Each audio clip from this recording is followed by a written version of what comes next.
Halo, jumpa lagi dengan saya Dika Mahrendra dari dietmentoring.com. Di video kali ini saya akan membahas menu makan sahur khusus untuk Anda yang kepengen berhasil nurunin berat badan atau kepengen ngecilin perut Anda yang buncit. Jadi tonton videonya sampai selesai.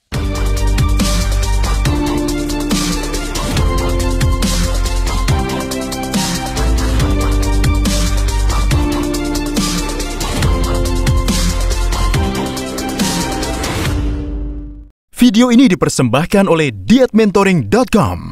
Bapak, Ibu, dan sahabat-sahabat sekalian, ketika kita kepengen nurunin berat badan atau pengen ngecilin perut yang buncit, maka secara logisnya saja, apa yang kita konsumsi sebaiknya tentu berbeda dari apa yang Anda makan setiap harinya. Kalau Anda melakukan hal yang sama, makan sesuatu yang sama, tapi berharap hasil yang berbeda, tentu itu tidak logis dan sulit untuk dijelaskan. Nah, karena itu saya akan bagikan 4 menu makan sahur yang bisa Anda konsumsi kalau Anda serius kepengen berhasil nurunin berat badan atau kepengen ngecilin perut buncit selama puasa bulan Ramadan. Pertama, sebaiknya Anda mengkonsumsi air mineral yang cukup.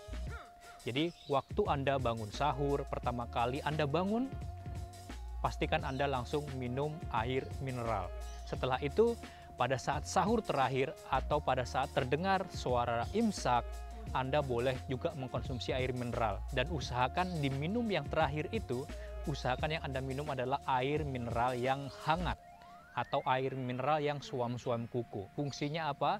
Fungsinya adalah agar tenggorokan Anda yang misalnya habis makan, kena minyak dan lain sebagainya itu jadi bersih, sehingga tenggorokan Anda tidak terasa kering dan tidak terasa haus. Nah, seringkali merasa haus pada saat puasa itu karena tenggorokan Anda tidak terlalu bersih setelah makan. Fungsi air mineral pada saat sahur di sini adalah agar Anda mengalami hidrasi yang cukup. Jadi Anda tidak terdehidrasi waktu pagi atau siang. Sehingga dari pagi sampai sore puasa Anda lancar. Selain dari itu, minum air mineral yang cukup akan membuat metabolisme Anda lancar, sehingga metabolismenya tidak menurun. Nah, kalau metabolismenya menurun, maka pembakaran kalori, terutama pembakaran lemak badan Anda, akan berjalan tidak optimal. Tapi kalau Anda minumnya cukup, hidrasinya bagus, maka pembakaran kalori, khususnya pembakaran lemak badan Anda, akan berjalan lebih optimal. Jadi, sekali lagi, minumlah air mineral yang cukup. Setidaknya 1,5 sampai 2 liter pada saat sahur. Anda atur saja begitu bangun misal. Jadi waktu Anda bangun sahur, pertama kali Anda bangun, pastikan Anda langsung minum air mineral. Setelah itu, pada saat sahur terakhir atau pada saat terdengar suara imsak, Anda boleh juga mengkonsumsi air mineral. Dan usahakan diminum yang terakhir itu, usahakan yang Anda minum adalah air mineral yang hangat atau air mineral yang suam-suam kuku. Fungsinya apa? Fungsinya adalah agar tenggorokan Anda yang misalnya habis makan, kena minyak dan lain sebagainya itu jadi bersih, sehingga tenggorokan Anda tidak terasa kering dan tidak terasa haus. Nah, seringkali merasa haus pada saat puasa itu karena tenggorokan Anda tidak terlalu bersih setelah makan. Fungsi air mineral pada saat sahur di sini adalah agar Anda mengalami hidrasi yang cukup. Jadi Anda tidak terdehidrasi waktu pagi atau siang. Sehingga dari pagi sampai sore puasa Anda lancar. Selain dari itu, minum air mineral yang cukup akan membuat metabolisme Anda lancar, sehingga metabolismenya tidak menurun. Nah, kalau metabolismenya menurun, maka pembakaran kalori, terutama pembakaran lemak badan Anda, akan berjalan tidak optimal. Tapi kalau Anda minumnya cukup, hidrasinya bagus, maka pembakaran kalori, khususnya pembakaran lemak badan Anda, akan berjalan lebih optimal. Jadi, sekali lagi, minumlah air mineral yang cukup. Setidaknya 1,5 sampai 2 liter pada saat sahur. Anda atur saja, begitu bangun misalnya minum 2 gelas atau setengah liter, terus kemudian setengah jam kemudian minum lagi, dan pada saat imsak Anda minum lagi air mineral yang cukup. Misalnya minum 2 gelas atau setengah liter, terus kemudian setengah jam kemudian minum lagi, dan pada saat imsak Anda minum lagi air mineral yang cukup. Yang kedua, menu makan sahur yang kedua adalah kalau Anda makan besar, saran saya adalah makanlah makanan yang tinggi hewani. Ya, jadi makanan-makanan yang berasal dari hewan. Contohnya adalah ayam, misalnya ikan, kemudian burung, bebek, daging, dan lain sebagainya. Karena apa? Karena makanan dari hewan itu adalah jenis makanan yang kandungan gulanya itu bisa 0, ya. Karena di dalam daging itu tidak ada glukosanya, tidak ada gulanya, kecuali Anda masak menggunakan gula atau Anda masak menggunakan tepung, itu berarti akan mengandung gula. Nah, kalau toh Anda kemudian masak dengan rempah-rempahan, itu memang mengandung karbohidrat, mengandung gula nantinya, tapi tidak akan terlalu tinggi. Karena itu, menurut saya lebih baik Anda mengkonsumsi makanan-makanan yang hewan dengan sedikit bumbu. Ya, bumbunya nggak usah terlalu macam-macam, bumbunya sedang-sedang aja. Kalau toh Anda mau menambahkan sayuran dan buah, diperbolehkan, silahkan, tapi komposisinya tetap hewani paling tinggi dengan sedikit sayur dan sedikit buah. Sayur sendiri sebaiknya berasal dari daun, batang, dan bunga. Jadi seperti daun singkong, daun bayam, kemudian daun kangkung itu bisa. Kemudian bunga juga bisa seperti bunga pepaya dan lain sebagainya. Dan kemudian batang juga, kangkung itu termasuk batang ya, kangkung yang merambat. Jadi hindari sayuran yang berasal dari buah dan umbi-umbian. Nah, untuk buah sendiri saya sarankan sebaiknya buah-buah yang kadar glycemic index-nya rendah, artinya tidak mengandung terlalu banyak gula. Contohnya adalah buah alpukat, kemudian buah stroberi, blueberry, dan lain sebagainya. Itu kalau Anda mau makan besar pada saat sahur. Meskipun kalau saya pribadi lebih menganjurkan Anda sebaiknya tidak makan besar pada saat sahur. Karena apa? Karena nanti pencernaan Anda akan bekerja dan kemudian organ pencernaan ini akan fokus mencerna apa yang Anda makan, sehingga tubuh tidak efisien dalam melakukan yang disebut sebagai autopagi. Autopagi itu adalah satu kondisi di mana tubuh mengalami kekurangan nutrisi sehingga tubuh akan menyeleksi sel-sel yang menua, sel-sel yang rusak untuk didaur ulang, dan kemudian sel-sel yang tua dan rusak itu akan diganti dengan sel yang baru. Nah, ini adalah salah satu manfaat penting dari puasa, yaitu autopagi atau peremajaan sel. Nah, autopagi ini hanya akan terjadi ketika Anda sudah tidak makan atau berpuasa kurang lebih sekitar 16-18 jam. Nah, kalau Anda sahurnya makan besar, maka kemungkinan pada saat buka sampai autopagi ini belum terjadi. Ya, jadi saran saya sebaiknya sahur nggak harus makan. Karena tidak ada dalil yang saya tahu sahur itu harus makan. Minum juga udah tergolong sahur ya.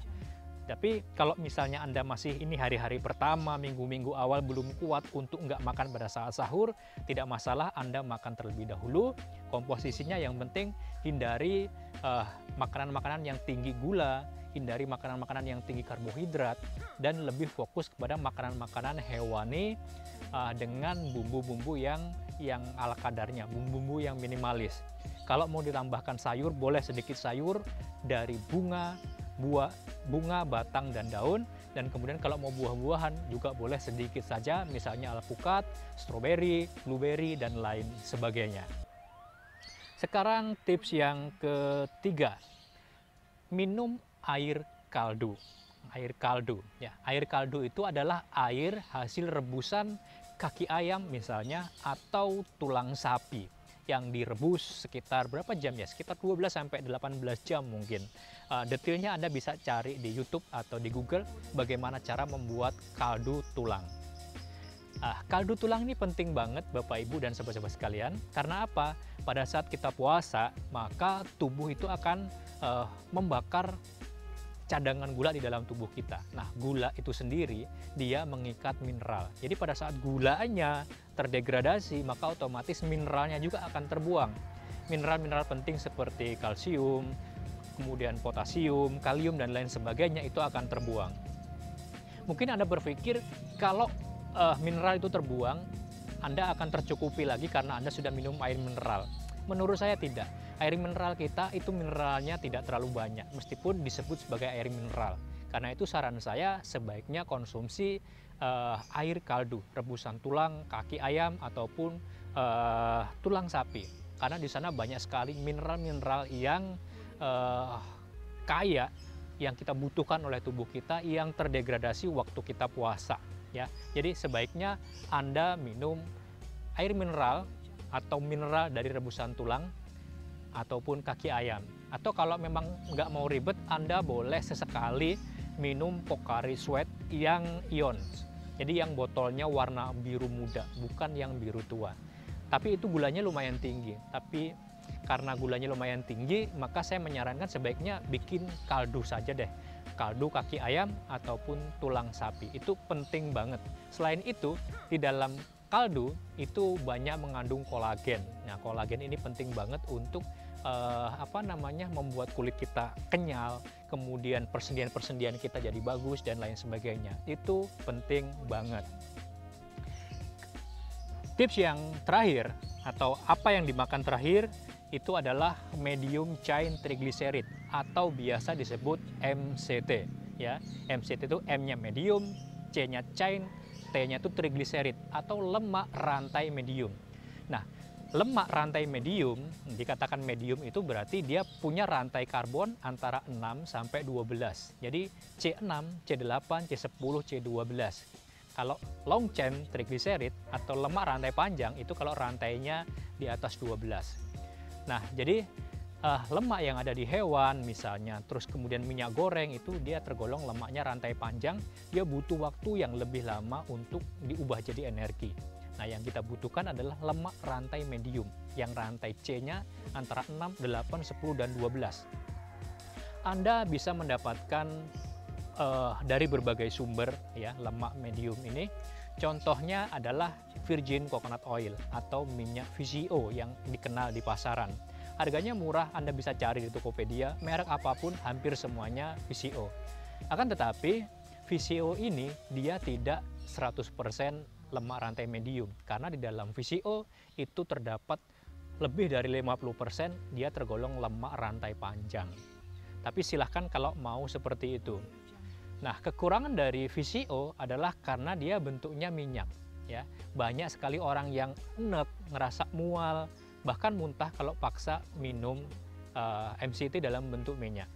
Tapi kalau sekitar 1-2 tahun yang lalu itu belum terpecahkan ya. Kalau sekarang sudah ada MCT atau medium chain triglyceride yang bentuknya serbuk. Di pasaran ada seperti ini misalnya, ini adalah fat activator. Fat activator itu dia kandungannya 100% lemak rantai medium. Jadi tidak ada lemak rantai panjangnya, sehingga dia lebih cepat diurai jadi energi. Jadi Anda bisa mendapatkan energi yang powerful selama puasa.